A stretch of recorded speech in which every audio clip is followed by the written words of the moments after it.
Hello everyone, welcome to Abipedia. My name is Ankur Sharma. I am your faculty for GAP Journal Accounting Principles EPFO exam के लिए जो है gap की तैयारी आप मेरे साथ करेंगे। अब आज जो हम डिस्कस करेंगे, आज डिस्कस करेंगे सिलेबस अकाउंटेंसी में जब भी हम बात करें जर्नल अकाउंटिंग प्रिंसिपल्स की तो सिलेबस बहुत वास्ट होता है, ठीक है। और इतना सिलेबस कवर करना इज ऑलमोस्ट इम्पॉसिबल, चाहे फिर आप कॉमर्स स्टूडेंट हैं चाहे फिर आप नॉन कॉमर्स स्टूडेंट हैं। तो हम क्या करते हैं, हम देखते हैं एग्जाम में आज तक क्या हुआ आया था। प्रीवियस ईयर क्वेश्चंस भी हम अलग से डिस्कस करेंगे, बट आज स्पेसिफिकली हम फोकस कर रहे हैं कि सिलेबस आपका है क्या और उसे आप कैसे तैयार कर सकते हैं। तो अब सिलेबस में क्या है, जो जो अभी तक आया हुआ है वो तो हमने कंसिडर करना ही है, जो भी कुछ आया हुआ है ना। प्लस उसी के बेसिस पे हम अपना एक स्ट्रेटजी डिसाइड करते हैं, हमें ये चीजें करनी है। प्लस इनके साथ कुछ हम और नया भी जोड़ सकते हैं। लेकिन अगर आप इतना कर लें, क्योंकि लास्ट टाइम जब एग्जाम हुआ था, आप चाहे रिकॉर्डेड मेरे लेक्चर्स देख लेना, चाहे यूट्यूब वाले देख लेना या कोर्स वाले देख लेना, तो अगर आप देखोगे जो मैंने बताया था उन्हीं टॉपिक्स में से ऑलमोस्ट एग्जाम आया है और उन्हीं परसेंटेजेस के हिसाब से आया है। तो आप वो चेक कर सकते हैं। अब देखो, जर्नल अकाउंटिंग प्रिंसिपल को आपके लिए ऐसे करके हम बांटते हैं, ये टॉपिक्स हैं बेसिकली। इंट्रोडक्शन टू अकाउंटिंग आ गया, अकाउंटिंग साइकिल आ गया, थोड़ी डिटेल में और करेंगे। फिर कंसेप्ट्स आ गए, स्टैंडर्ड्स आ गए, ओरिजिन ऑफ ट्रांजैक्शन आ गया, अकाउंटिंग प्रोसेसेस प्रोसीजर्स आ गए, रेक्टिफिकेशन ऑफ एरर्स, ठीक है। इंपॉर्टेंट काफी क्वेश्चन आते हैं, बीआरएस से आ सकते हैं बिकॉज एमसीक्यूज काफी ज्यादा बनते हैं इनसे।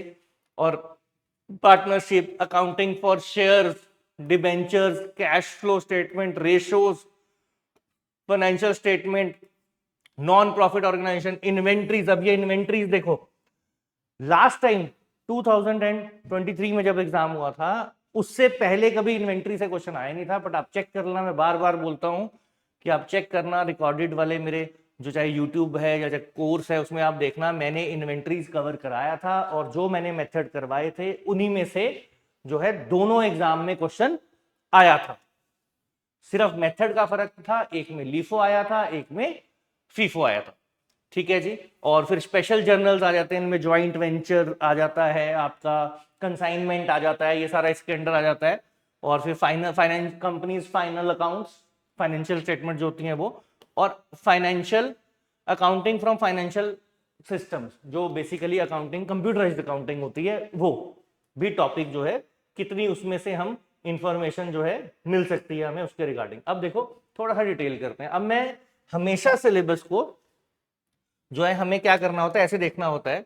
अब आपने समझना है, ये इधर वाला जो सिलेबस है ऑलमोस्ट हर एग्जाम में 50% क्वेश्चंस यहीं से आए हैं, इधर से ही आए हैं, ठीक है।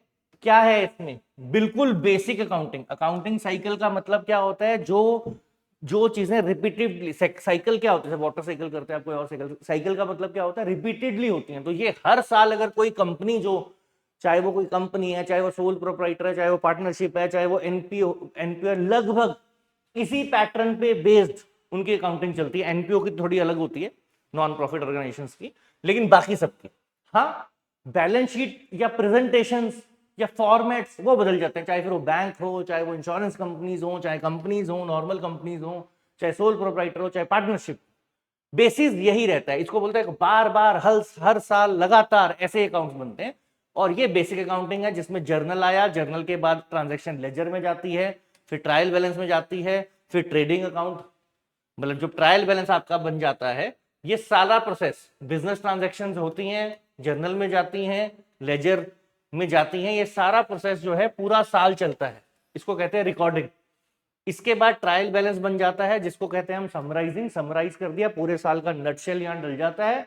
और उसमें से 3 अकाउंट बनते हैं, trading, profit and loss and balance sheets.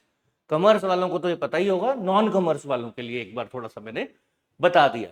और फिर क्लोजिंग बैलेंस शीट जो होती है वो इस साल का नटशेल होती है कि इस साल में क्या हमारे पास, उसमें प्रॉफिट भी आपको दिख जाएगा कितना हुआ इस साल का, कैपिटल, एसेट, लाइबिलिटी, सब कुछ इसमें होता है। इस साल को क्लोज कर देते हैं, अगला साल शुरू हो जाता है और फिर अगले साल में दोबारा से ट्रांजैक्शंस होती हैं और ये प्रोसेस हर साल ऐसे ही चलता है। जो ये क्लोजिंग बैलेंस शीट होती है ये इस साल का लेखा जोखा होता है कि मतलब क्या हमारे पास है जो अगले साल काम आएगा और क्या हमारी लाइबिलिटीज हैं जो हमें पे ऑफ करनी है। फिर साल के शुरू में यही चीजें ओपनिंग बैलेंस शीट में चली जाती है, सेम, कोई फर्क नहीं होता इसमें, सिर्फ डेट का फर्क होता है। ठीक है, ये 1 जनवरी होगी, ये 31 ये सॉरी 31 आपकी दिसंबर होगी, ये 1 जैन होगी, या ये 31 मार्च होगी, ये 1 अप्रैल होगी। अब उसके बाद फिर यहाँ से जो है ये पिछले साल का नेटशेल जो है पहले ही एंट्री होती है जर्नल की, और उसके बाद फिर वो ट्रांजैक्शन है, बिजनेस है, चलता रहेगा, रेंट दोगे, प्रॉफिट दोगे, ऐसे करके ये अकाउंटिंग साइकिल जो है आगे आगे आगे आगे आगे आगे चलती रहती है। तो 50% क्वेश्चंस जो हैं इस बेसिक से आए। इसके अंदर जब आप जर्नल करते हैं तो उससे पहले अकाउंटिंग स्टैंडर्ड्स आपको करने पड़ते हैं, प्रिंसिपल्स करने पड़ते हैं, कन्वेंशंस करनी पड़ती है, कंजर्वेटिज्म आपने सुना होगा, प्रूडेंस, मटेरियलिटी, ये सारे कंसेप्ट्स आपको अच्छे से करने पड़ते हैं। तो इस टॉपिक में से कैपिटल रिसिप्ट क्या है, रेवेन्यू रिसिप्ट क्या है, क्या होती है, डेफर्ड रेवेन्यू एक्सपेंडिचर क्या होता है, ऑलमोस्ट इन्हीं टॉपिक में से 50% के अराउंड क्वेश्चन अगर आप एवरेज लगा के चलें तो हर एग्जाम में आया होगा। और उसके बाद जो बच गया आप कह सकते हैं बाकी 50% इन टॉपिक्स में से आया है। लेकिन बहुत ज्यादा अगर इन डेप्थ आता है, कुछ भी पूछ लेते हैं, तो वो ये टॉपिक्स जो बेसिक अकाउंटिंग जिसको हम बोलते हैं, बेस होता है, ये करोगे तभी ये कर सकते हैं। अगर आपको ये नहीं आता, आप चाहे कॉमर्स स्टूडेंट है, नॉन कॉमर्स स्टूडेंट है, क्योंकि कॉमर्स स्टूडेंट को भी क्या होता है, बहुत पहले किए होते हैं उन्होंने कभी +1 में, फिर वो भूल जाते हैं। तो एग्जैक्टली इसको बहुत थॉरोली करना पड़ता है, तो इसकी रिवीजन बहुत जरूरी है। जिसको नहीं आता वो तो पहले शुरू इससे करेगा, और ये अच्छे से कर लेगा तो 50% नंबर आपके सिक्योर हो गए। फिर इस 50 की बारी आती है 50% की इन टॉपिक्स में से, जिसको हम हायर लेवल अकाउंटिंग कह देते हैं। तो पहले बेस बनेगा, फिर ये होंगे, फिर पार्टनरशिप आप कर पाओगे, फिर फाइनेंशियल स्टेटमेंट को एनालाइज कर पाओगे, फिर कोई कंसाइनमेंट, कोई जॉइंट वेंचर आप बना पाओगे, कैश फ्लो बना पाओगे, रेशियोज कर पाओगे, इन्वेंट्रीज के क्वेश्चन कर पाओगे, है ना।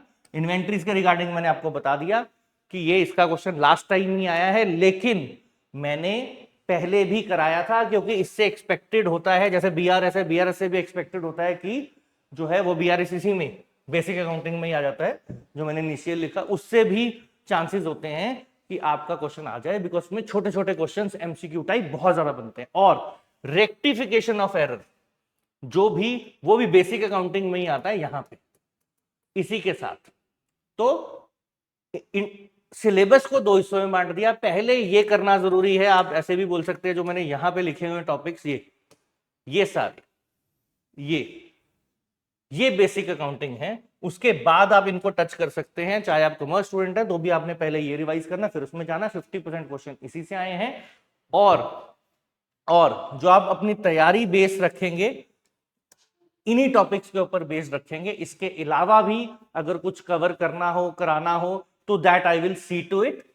वो एक्स्ट्रा कुछ करना होगा इन टॉपिक्स के अलावा, तो वो भी मैं देख लूंगा कि एक्सपेक्टेड क्या है। कई बार कुछ और चीजें, जैसे इसमें ब्रांच अकाउंटिंग से भी क्वेश्चन आया हुआ है, तो ब्रांच अकाउंटिंग भी आप जो है वो एक बार जो है हमें उसको भी हम करेंगे। ठीक है, कोर्स में तो मैंने कराया ही था, जो कोर्स है मेरा उसमें तो हमने सारे टॉपिक्स टच किए थे, इवन एमसीक्यू प्रैक्टिस सेशंस थे उसमें भी किए थे। You can check it out, वो रिकॉर्डेड है, आप चेक कर सकते हैं।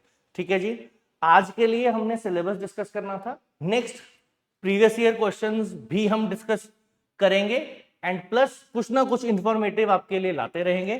Thank you very much and stay connected.